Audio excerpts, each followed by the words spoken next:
Sophie Cunningham slams woke fury after the WNBA star spoke out against trans athletes in women's sports. Sophie Cunningham has defiantly hit back at her savage online critics after the WNBA star and close friend of Caitlin Clark spoke out against trans athletes in a recent interview. The 29-year-old underlined her support for the movement around protecting women's sports while talking with ESPN, saying women shouldn't have to go against biological men. Cunningham's words were inevitably picked up on and criticized online.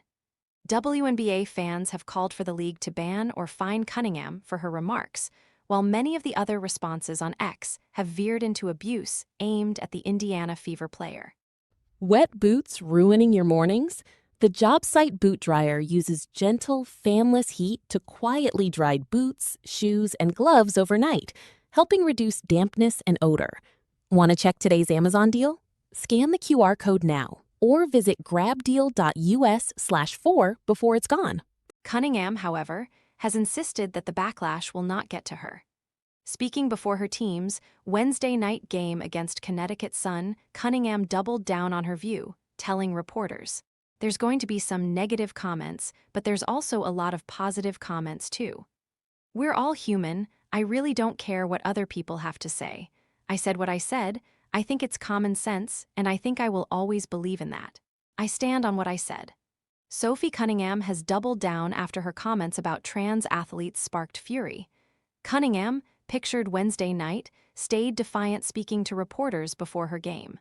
Cunningham was asked if her words signal a move to become more political, but she denies having any aspirations to remain outspoken on any other major issues. "I am not a very political person, but I have beliefs, I have morals, and I will always be true to who I am," Cunningham said.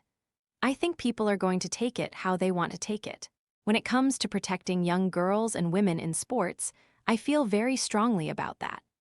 The topic has become particularly politicized since President Donald Trump returned for a second term in office. He issued an executive order to block trans athletes participating in girls' or women's sports, and the Supreme Court recently upheld state bans on trans athletes. Asked if her own comments could now come back on the trans community, Cunningham said, "I extend love, I don't dislike anyone.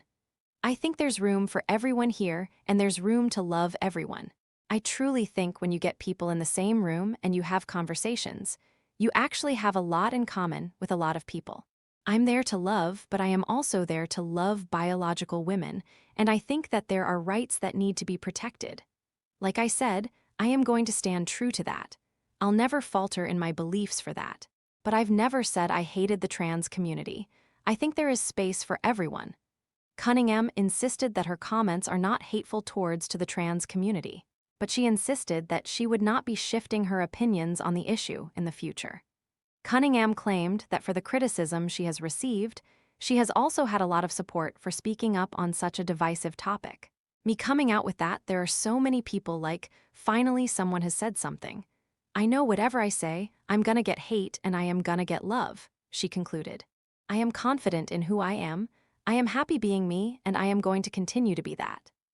Back in 2022, Cunningham faced heavy backlash after sharing a post from CBS Sports host Josh Pate regarding the controversy surrounding former Penn transgender swimmer Leah Thomas and their inclusion on the women's team.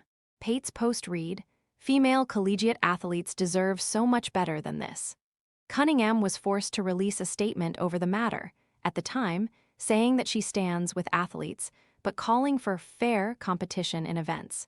Cunningham's Fever team then ran out with an emphatic 123-88 victory over the Connecticut Sun on Wednesday night. She played for 21 minutes in the game and scored 8 points. The win leaves Fever on a 17-10 record heading into the All-Star break.